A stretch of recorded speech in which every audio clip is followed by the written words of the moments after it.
महाराष्ट्राचं आराध्य दैवत छत्रपती शिवाजी महाराजांना वंदन करतो. धर्मवीर संभाजी महाराजांना देखील वंदन करतो. आजचा 8 मार्चचा उद्याचा महिला दिनाचा पूर्वसंध्येला खास करून नीलमताईंच्या मागणीनुसार आग्रहानुसार आपण आजची ही चर्चा सभागृहामध्ये करतोय. आणि श्लोक अहिल्यादेवी होळकर यांचं श्री जन्म आणि हे दोन्ही विषय महत्त्वाचे आहेत. आणि अशा या दिवशी सभागृहामध्ये ही चर्चा होती आहे. खरं म्हणजे मी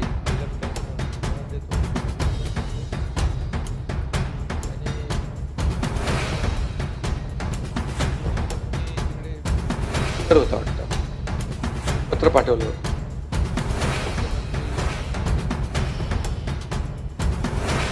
विधानसभेच्या त्या बैठकीमध्ये याची चर्चा करायची असं ठरलं आणि उद्याची चर्चा आज आपण घेतली पूर्वसंध्येला.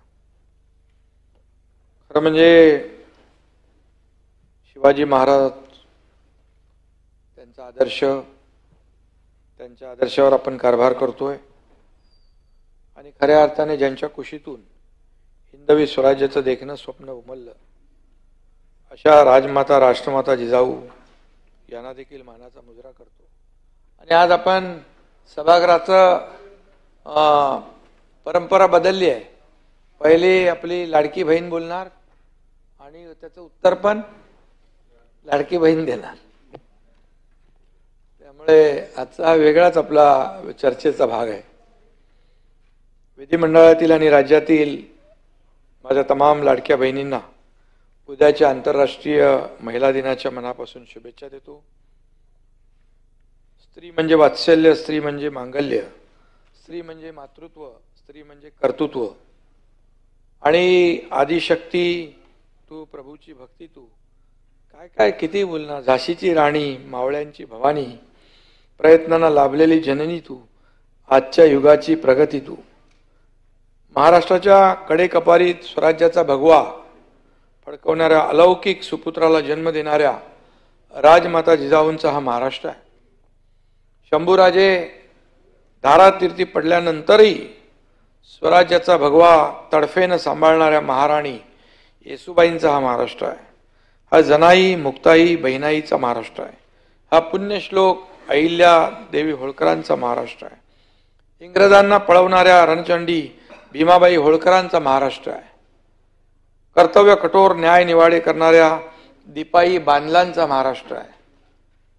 औरंगजेबाला आव्हान देणाऱ्या महाराणी ताराबाईंचा हा महाराष्ट्र आहे.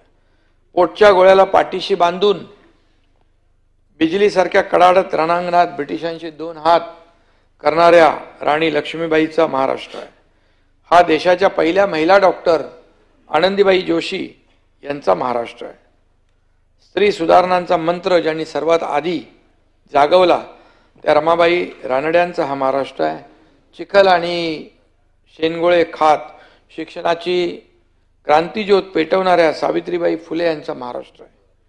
शेन गोऱ्या थापूंजीनं आपल्या प्रज्ञा सूर्याला जीवनभराची साथ दिली त्या रमाबाई आंबेडकरांचा महाराष्ट्र आहे.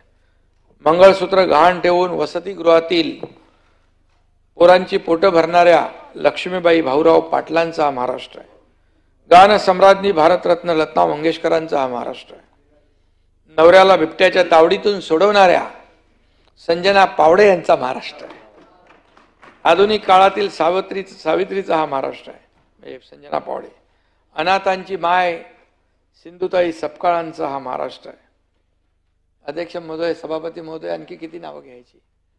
म्हणजे एवढं महान कर्तृत्व आमच्या महिला भगिनींचं आहे. स्त्रियाच आहेत महाराष्ट्राच्या इतिहासाचा सारांश, वर्तमानाचा आधार आणि भविष्य काळाचं आश्वासन. हा आहे आपला समृद्ध वारसा. या नावाकडे नुसती नजर टाकली तरी महिला दिन साजरा करण्यासाठी महाराष्ट्रासारखी दुसरी पोषक भूमी नाही. हे सहज कळेल. पुण्यश्लोक अहिल्यादेवी होळकर यांचे जन्म त्रिशताब्दी वर्ष आहे. ही जन्मशताब्दी आणि महिला दिनाचं औचित्य साधून आज या कार्यक्रमाचं आयोजन केलंय. छत्रपती शिवाजी महाराज हे जगातले सर्वोत्तम राज्यकर्ते होते, तर शिवरायांना अभिप्रेत असलेलं सुराज्य निर्माण करणाऱ्या अहिल्यादेवी या जगातल्या सर्वोत्तम महिला राज्यकर्त्या होत्या. आणि त्यांनी जी लढाई केली, संघर्ष केला, सासरे, पती, मुलगा यांच्या अकाली मृत्यू अशा अनेक दुःखांचा त्यांनी सामना केला धीराने. आपल्या प्रजेला त्यांनी कुटुंब मानलं. अहिल्यादेवीने अखंड भारतात आपल्या कार्याचा ठसा उमटवला. सोमनाथ, बद्रीनाथ, काशी विश्वनाथ मंदिरांचा जीर्णोद्धार त्यांनी केला. मुघल आक्रमणात उद्ध्वस्त झालेल्या मंदिरांचा त्यांनी जीर्णोद्धार केला. विकासासोबत आपली विरासत ही त्यांनी जपली. त्यांनी महारस्ते बांधल्यामुळे पर्यटनाला देखील चालना मिळेल या त्या काळी हिरणाऱ्या अहिल्यादेवी होळकर होत्या. प्रजेसाठी रोजगार निर्माण करण्याची दूरदृष्टी अहिल्यादेवींकडे होती.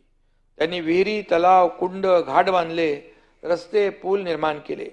उद्योगधंद्यांना व त्यांच्या विकासाला प्राधान्य दिलं. वासराचा रथाखाली मृत्यू झाला म्हणून आपल्या मुलालाही मृत्यूदंड द्यायला निघालेल्या त्या निष्पक्ष आणि न्यायप्रिय राजमाता होत्या. राज्यातील दरोडेखोरांचा बंदोबस्त करणाऱ्या यशवंत फणसे या बहादुरासोबत स्वतःच्या एकुलत्या एक मुलीचा आंतरजातीय विवाह देखील त्यांनी लावून दिला. जातीभेदाला तडा देणाऱ्या अहिल्यादेवीच होत्या. आणि म्हणून महायुतीच्या सरकारच्या काळात या ठिकाणी महिला दिन हा अत्यंत जिव्हाळ्याचा आणि महत्त्वाचा दिवस म्हणून आपण आयोजन केलंय. कारण महायुतीच्या महाविजय हा लाडक्या बहिणींमुळेच झालेला आहे. आणि लाडक्या बहिणींनी महायुतीला मोठ्या विश्वासाने पुन्हा सत्तेत आणलं. राज्याची सेवा करण्याची संधी दिली. आमची लाडकी बहीण योजना म्हणजे स्त्रीत्वाचा सन्मान आम्ही केला, नारी शक्तीचा सन्मान केला, मातृत्वाचा सन्मान केला. विरोधकांनी या योजनांवर बरीच टीका केली, राजकारण केलं, बहिणींची मतं विकत घेतली अशी हेटाळणी केली. पण आजच्या चांगल्या दिवशी मी त्यावर काय बोलणार नाही.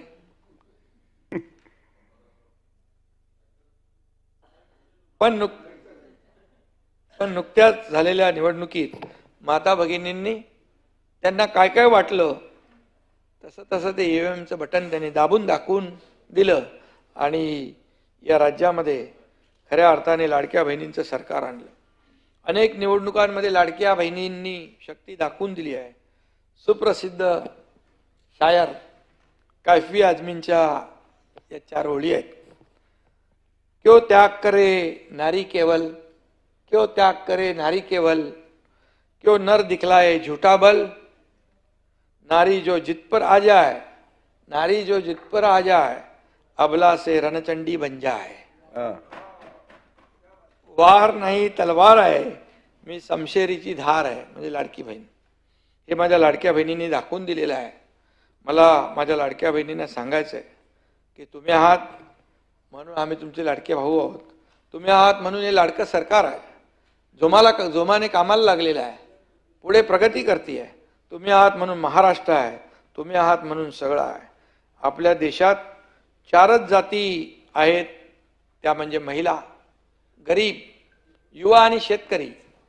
असे पंतप्रधान आपले आदरणीय नरेंद्र मोदीजी वारंवार सांगतात. खरं आहे ते. यापूर्वीच्या 2014च्या पूर्वीच्या सरकारच्या काळात महिलांना मी काय टीका नाही करणार, पण नेहमीच दुय्यम स्थान दिलं गेलं. पण मोदीजींनी महिलांना केवळ आत्मसन्मान मिळवून दिला नाही, तर त्यांना आत्मनिर्भर पण केलं. गेल्या 10 वर्षात देशातील महिलांसाठी जेवढं काम झालं तेवढं काम गेल्या 65 वर्षामध्ये झालं नाही. ही वस्तुस्थिती आहे. जी वस्तुस्थिती आहे ती वस्तुस्थिती आहे. नव्या संसद भवनाचं उद्घाटन झालं. त्या नव्या वास्तूत पहिलं बिल झालं ते नारी शक्ती वंदन मोदी साहेबांनी केलं.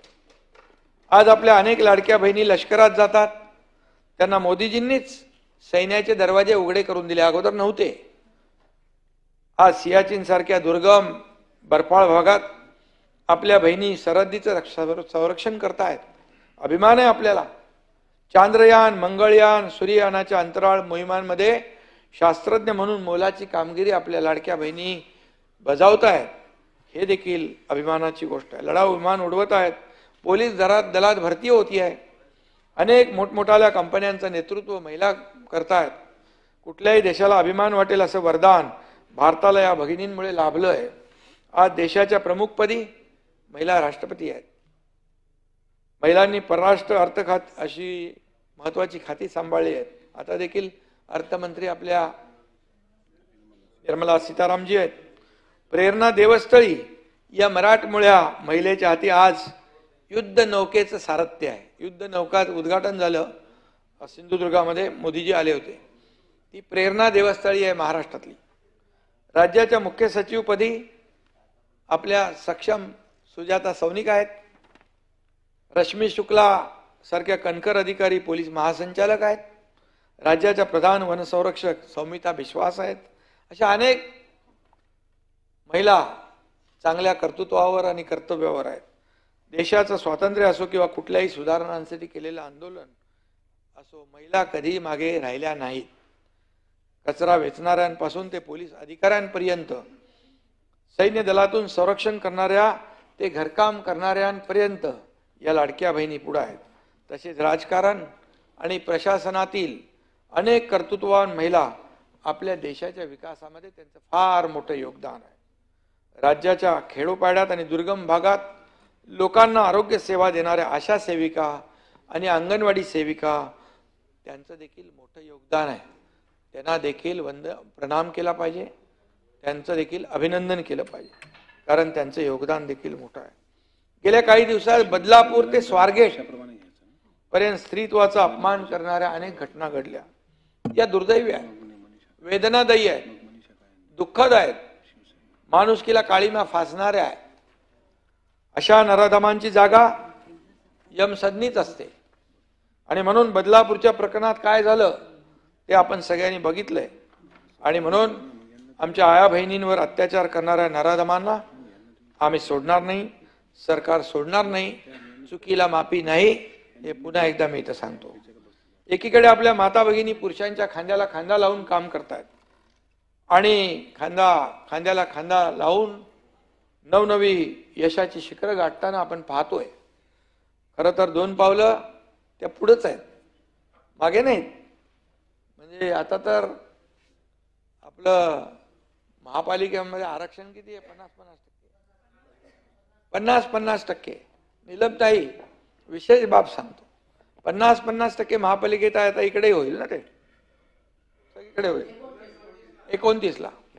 पण एखाद्या वेळेस एखादी महिला उभी आहे आणि ती निवडून आली आहे, आमची बहीण, आणि तो वॉर्ड समजा जेंट्स झाला, तर ती आमची भगिनी तिथं उभी राहू शकते. पण जेंट्स जो आहे भाऊ बहिणीच्या वार्डात उभा राहू शकत नाही. म्हणजे 50% पेक्षा हे चांगलं आहे ते. आणि बऱ्याच महापालिकेत आहे. आणि उलट त्यांच्या कार्यक्षमतेमुळे त्या पुढे जातात, त्या वार्डाचा विकास करतात. आमचे थोडे भाऊ टंगळ मंगळ करतात, पण महिला भगिनी असली की बरोबर काम करते. आणि म्हणून आज खरं म्हणजे पुरुषी मानसिकतेच्या झळा आजही आपण म्हणालात की स्त्री वर्गाला बसतातच, ते अजूनही थांबलेले नाहीत. ते मान्य करावंच लागेल. त्यात देखील सुधार आणावा लागेल, मानसिकतेत बदल आणावा लागेल, मानसिकता बदलावी लागेल. ही वस्तुस्थिती आहे.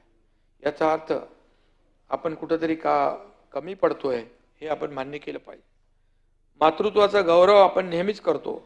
भारत माता, भूमाता, गोमाता, विठाई, हे सगळे शब्द जे आहेत याच भावनेतून आलेले आहेत. मातृत्व हे जगातील सर्वात मोठी शक्ती आहे. मात्र तिचा स्वीकार केवळ ग्रंथांमधून नको, तर प्रत्यक्षात व्यवहारामध्ये होणं गरजेचं आहे. समानता केवळ कायद्याच्या पातळीवर येऊन हे साध्य होणार नाही. शालेय शिक्षणापासून तर महाविद्यालयापर्यंत हा विचार शिक्षणातूनच झिरपण्याची आज गरज आहे. तळागाळापर्यंत तो झिरपला पाहिजे. गेल्या 50 वर्षात महिलांकडे पाहण्याचा जो समाजाचा दृष्टिकोन आहे तो बराच बदलला आहे. मात्र त्यात आणखी सुधारणा होण्याची आवश्यकता आहे. जोवर वरून आवाज येतोय, कृपा करून जरा उपमुख्यमंत्री महोदय बोलतात, आपण शांत राहा. वरून आवाज कुठून येतो बघा एकदा. जोवर आपला दृष्टिकोन प्रगल्भ होत नाही, याचा आवाज वाढवा. वाढवा आवाज. तो तसा याचा आवाज कमी आहे काय? तोवर आपला दृष्टिकोन प्रगल्भ होत नाही, तोवर खऱ्या अर्थाने हा स्त्री पुरुष समानतेचं युग येणार नाही, असं माझं प्रांजळ मत आहे. महिलांना संरक्षण मिळावं आणि त्यांचा सर्वांगीण विकास व्हावा म्हणून अनेक कायदे या पवित्र सदनातून संमत झाले. या विधिमंडळातून अनेक सन्मान्य महिला सदस्यांनी सुद्धा आपली कारकीर्द यशस्वी केली आहे. नीलमताईंनी देखील अनेक महिला सक्षमीकरण असेल, महिलांचा सन्मान असेल, महिला अत्याचार विरोधी चळवळ असेल, कुठेही महिलेवर अत्याचार झाला की पहिले नीलमताई आमचे पोचणार. आमचे पंकजाताई असेल, इकडे बाकी पण आहेत, मनीषाताई आहेत, चित्राताई आहेत, या सर्व आमच्या आघाडीच्या ज्या आमच्या भगिनी आहेत या पोचून जातात. आणि मी आपल्याला एवढंच सांगतो की मी मुख्यमंत्री असताना आम्ही महिला सशक्तीकरण अभियान सुरू केलं. माननीय प्रधानमंत्र्यांनी देखील त्याला आशीर्वाद दिला. भारताच्या महामहिम राष्ट्रपती देखील लातूरमध्ये स्वतः आल्या होत्या. गडचिरोलीपासून सुरू झालेलं नीलमताई अभियान रायगडपर्यंत गेलं. सर्व महिलांची आरोग्य तपासणी त्याच्यामध्ये आम्ही केली. 2 कोटी महिलांची आरोग्य तपासणी केली आणि शासन आपल्या दारीमध्ये देखील त्यांचा सन्मान केला. त्यांना जे लाभ होते ते आम्ही एका छताखाली दिले, कारण चक्रा मारायला, खेटे मारायला नको लागू नये म्हणून, किंवा लागत होते म्हणून ते लाभच सोडून देत होते, त्यांना आम्ही ते लाभ मिळवून दिले. त्या ह्याच्यामध्ये मला आठवतंय की बुके बिक्याच्या ऐवजी सर्वांना फळझाडं दिली. आणि महिलांच्या आरोग्यासाठी देखील आम्ही, कारण शेवटी माता सुरक्षित तर कुटुंब सुरक्षित अशी योजना होती. मी जेव्हा आरोग्यमंत्री होतो, आपल्याला माहित आहे, तेव्हा तर मी पार महाराष्ट्राचे जे अगदी कधी कुठं कोण पोचलं नाही, रंगूबेली नावाचं एक ठिकाण आहे मेळघाटाच्या पुढं, ते मला म्हणाले तिथले लोक, मी मंत्री होतो आरोग्यमंत्री, बोले इथे कोणच आलं नाही अजून, पण लोकप्रतिनिधी कधीच आला नाही. बोले कोणच येत नाही तिथे, एकनाथ शिंदे पोचतो. मग मी गेलो आणि मग त्यांना तिथे काय काय अडचणी बघा. हे शेवटच्या टोकाला पण आपली PHC होती, आरोग्य व्यवस्था, त्यात आणखी सुधार करण्याची आवश्यकता होती, ती आपण केली. आणि प्रकाश आंबेडकर, तुम्हाला मी काय काय केलंय ते तुम्हाला माहिती घ्या, देतो माहिती तुम्हाला.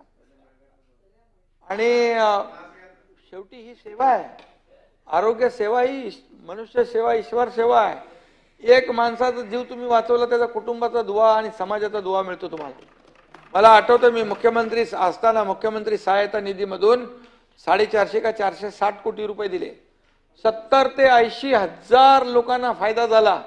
70 ते 80 हजार लोकांना.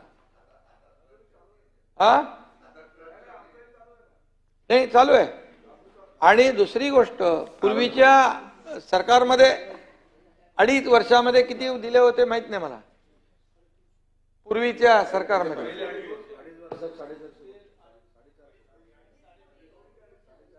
आणि त्यामुळे याच्यामध्ये लोकांचा जीव वाचवणं महत्वाचं आहे. या हाताने दिलेले या हाताला पण कळायचं नाही. आणि त्याचबरोबर मी DPDC मध्ये देखील नीलमताई 3% निधी आपण राखून ठेवला महिला आणि बाल कल्याणासाठी, तोही नियम आपण केला आणि त्याची तरतूद आपण केली. आता आपण जर पाहिलं तर याच्यामध्ये वाढदिवसानिमित्त प्रकाश आंबेडकर माझ्याकडे आले होते. आपण 8 मेमोग्राफी व्हॅन होते ना, 8 मोबाईल मोठ्या बस. मेमोग्राफी म्हणजे महिला आपल्याकडे स्वतःकडे लक्ष द्यायला हेळसांड करतात. मग त्या मेमोग्राफीच्या माध्यमातून ब्रेस्ट कॅन्सर, सर्वायकल कॅन्सर याचे तपासणी होते. आणि त्याला आपण काय म्हणतो, हा कॅन्सरचा डिटेक्शन होतं, अर्ली डिटेक्शन, बायोप्सी वगैरे सगळं. म्हणजे त्याच्यासाठी गावागावात त्या गाड्या जाणार, आमच्या बहिणींचं तपासणी होणार आणि अर्ली डिटेक्शन झाल्यामुळे तो कॅन्सरचा आजाराचा परिणाम कमी होणार, आमची बहीण बरी होणार. हा उद्देश त्याच्यामध्ये ठेवला. आणखी काय काय केलं ते तुम्ही कॅमेरे कुठले आणले होते? ते आपले ते एक्सरे, पेट स्कॅन आणला होता, पोर्टेबल एक्सरे होते. म्हणजे आता तिकडे एक्सरेच्या तिकडे जाऊन एक्सरे काढायची गरज नाही. म्हणजे प्रकाशनी पण चांगलं काम सुरू केलेलं आहे, गावात जाणार डायरेक्ट. आणि त्यामुळे महिलांसाठी खास, आणि महिलांसाठी आम्ही ही सगळी काळजी घेतोय. आणि त्याचबरोबर अनेक योजना महिलांसाठी आपण करतोय. कारण शेवटी माता सुरक्षित तर घर सुरक्षित हे आपला अभियान आहे. आणि त्यामुळे खूप मोठा फायदा होईल. दिघे साहेब आमचे सांगायचे नेहमी, ज्याची घरची लक्ष्मी दुःखी त्याची बर्बादी पक्की. कारण मग ते म्हणायचे घरच्या लक्ष्मीला सुखी ठेवा, तिला दुःखी करू नका. आणि ह्या सगळ्या गोष्टी ज्या आहेत आपल्याला शेवटी, तुम्ही म्हणालात मगाशी महिला विकासासाठी कृती आराखडा केला पाहिजे, बरोबर आहे, केला पाहिजे. तो इंटिग्रेटेड अप्रोच असला पाहिजे. याच्यामध्ये सगळ्या यंत्रणांना घेऊन केला पाहिजे. आणि त्याचबरोबर सुरक्षेसाठी देखील आपल्याला शेवटी वुमन फ्रेंडली शासकीय यंत्रणा आपण केली पाहिजे. आज दवाखाने, बस स्थानके, मगाशी आपण म्हटलं शासकीय इमारती, पोलीस स्टेशन, इथं बालक स्नेही, महिला स्नेही, त्यांना विचारणा झाली पाहिजे, त्यांची विचारपूस केली पाहिजे, त्यांना वेगळी ट्रीटमेंट दिली पाहिजे. हे आपलं म्हणणं बरोबर आहे. आणि महिला सशक्तीकरणासाठी सर्व विभागांनी AI म्हणजे आर्टिफिशियल इंटेलिजन्स जे आहे त्याचा वापर करण्यावर आपण भर दिला पाहिजे. टेक्नॉलॉजीचा जास्तीत जास्त वापर केला तर सुरक्षेसाठी होणाऱ्या ज्या काही तातडीने आपण त्यांना मदत देऊ शकतो, मदत पोचू शकते आणि त्या महिलेला मदत मिळू शकते. हे देखील आपण नक्की यामध्ये आपण करता येईल सरकारच्या माध्यमातून. स्वच्छतागृहांचं आपण म्हणालात, अतिशय बरोबर आहे. महिलांसाठी स्वच्छतागृह जी आहेत ती स्वच्छ असली पाहिजेत आणि त्याच्यात फार कुचंबना होते महिलांची.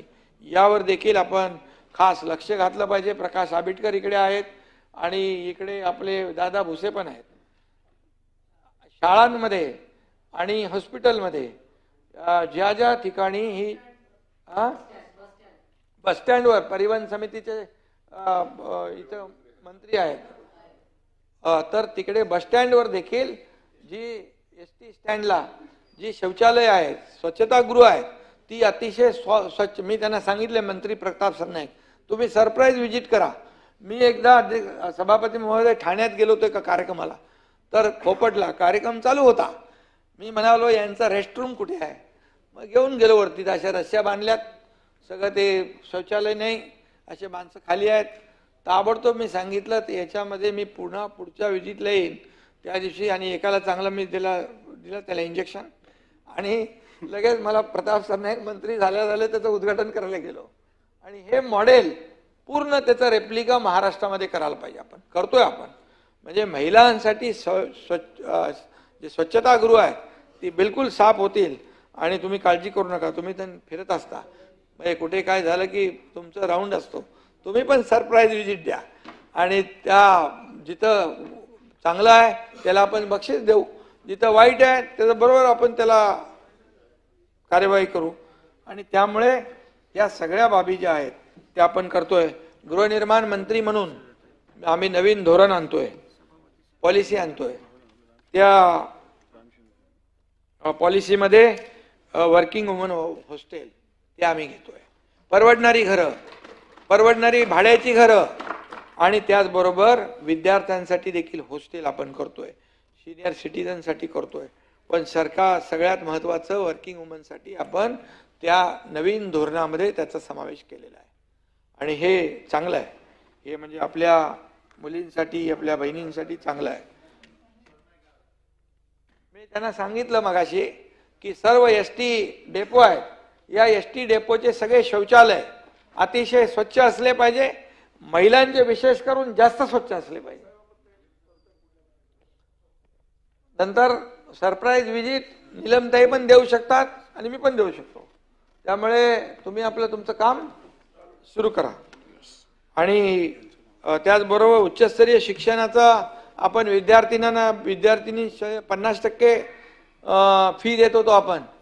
नीलमताई एकदा रात्री मला बातमी कळली 12-12:30 वाजता, काहीतरी 11-11:30 TV वर बघितलं की एका विद्यार्थिनीने आत्महत्या केली. का तर 50% फी सरकार भरते आहे, पण 50% फी पालक भरू शकत नाहीत हे तिला कळलं. मग पालकांची कुचंबना होणार, पालक काहीतरी वडील काहीतरी करून घेतील म्हणून त्या मुलीने आत्महत्या केली. मी रात्री 1 वाजता चंद्रकांत दादा पाटील उच्च शिक्षण मंत्री त्यांना फोन केला. मी म्हणालो आपलं सरकार आहे, आपल्या सरकारमध्ये एखादी मुलगी शाळेच्या फीसाठी आत्महत्या करत असेल तर सरकारचा उपयोग काय? सर्वसामान्यांचं सरकार म्हणतो आपण.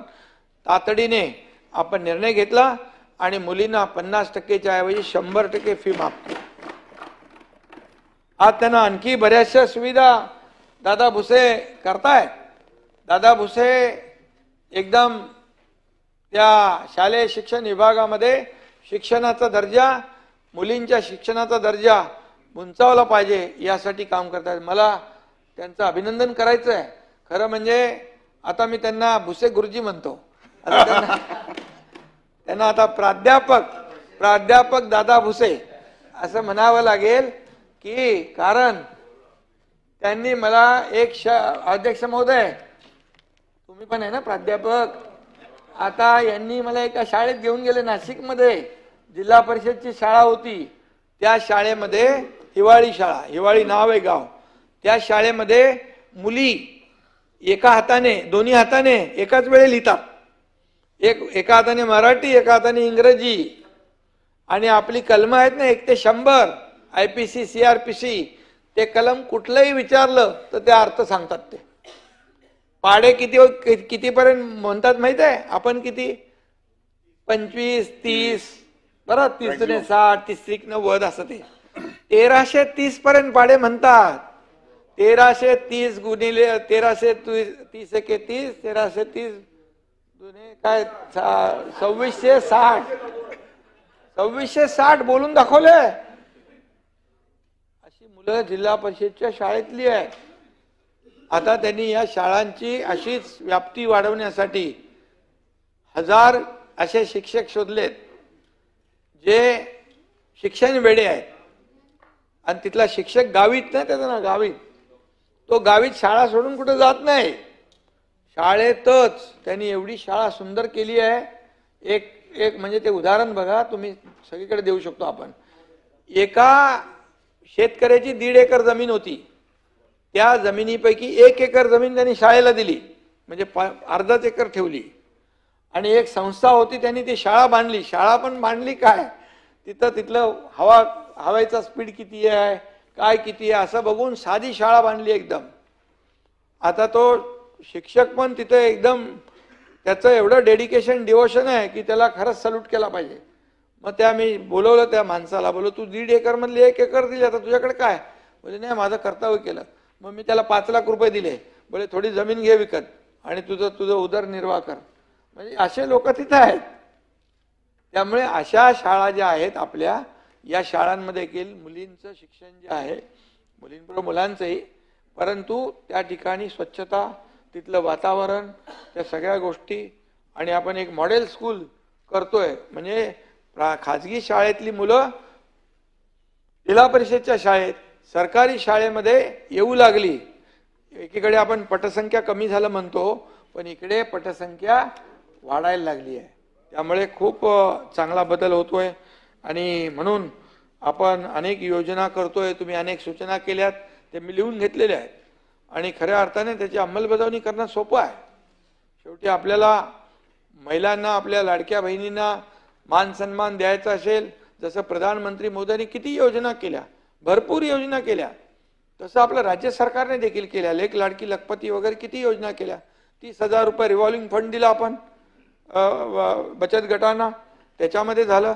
आणि महिलांना तुमचं उद्योग खात्याच्या वतीने 35% सबसिडी आहे ना, 35% सबसिडी महिलांना, ते कुठला फूड ट्रक घ्या, हे ट्रक घ्या, त्याच्यावर आपला व्यवसाय करा. खूप मोठ्या प्रमाणावर आपण योजना केल्या.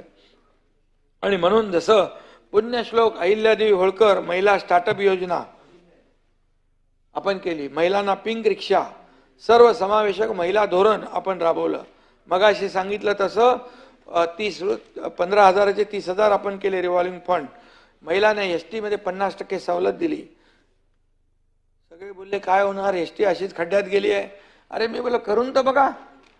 करून बघितल्यानंतर ती एसटी 50% सवलत दिल्यामुळे तोट्यातली फायद्यात आली. म्हणजे पॅसेंजर वाढले. त्यामुळे तेही झालं. म्हणजे महिलांनी जिथे हात घातला किंवा पाय लावला तिथं कल्याण होते, लक्ष्मी. आणि या अनेक अशा या धोरणांच्या सक्सेस स्टोरीज आहेत. खऱ्या अर्थाने ते 4थं महिला धोरणही आपण मंजूर केलंय. त्याचं 2.5 वर्ष महिलांच्या सक्षमीकरणासाठी सरकारने अनेक कामं केली. यापुढे महिलांसाठीच्या विविध योजना राबवण्यात महाराष्ट्र कायम अग्रेसर राहील, पुढे राहील. त्याच्यामध्ये काही वाद नाही.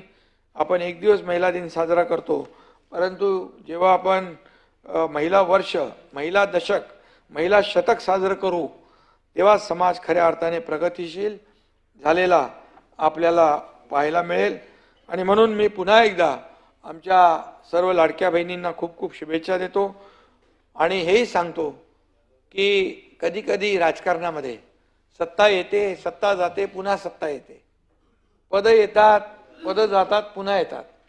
कधी कधी नंबर वर खाली होतात. पण नंबर वर खाली झाले तरी सुद्धा एकनाथ शिंदेला या महाराष्ट्रातल्या करोडो लाडक्या बहिणींचा लाडका भाऊ एक नवीन ओळख मिळाली, हे माझ्यासाठी सगळ्यात मोठं पद आहे. आणि म्हणून जिच्या हाती प्रगती, विकासाची दोरी, ती जगाला उद्धारी, हा आधुनिक विचार डोळ्यासमोर ठेवून आपण महिलांना साथ देऊया. भाषणाचा समारोप आता करताना अध्यक्ष महोदय आईच, आणि सगळ्यात महत्वाचं म्हणजे आपल्या नावाच्या पुढं पहिलं आईचं नाव लावण्याचा ऐतिहासिक निर्णय आपल्या सरकारने घेतला. आणि म्हणून मी आता जाता शेवट करतोय आणि 4 ओळी आपल्याला अध्यक्ष महोदय आपके लिए आहे. म्हणजे आपके लिए नाही, म्हणजे तुमच्याकडे बघून बोलतोय, ते आपल्या लाडक्या बहिणींसाठी आहे. आस्था है, नहीं तो बोल, आस्था है, विश्वास है, प्यार है नारी. आस्था है, विश्वास है, प्यार है नारी. हर नाव को पार लगाती पतवार है नारी. बांधे एक डोरी से सारा परिवार है नारी.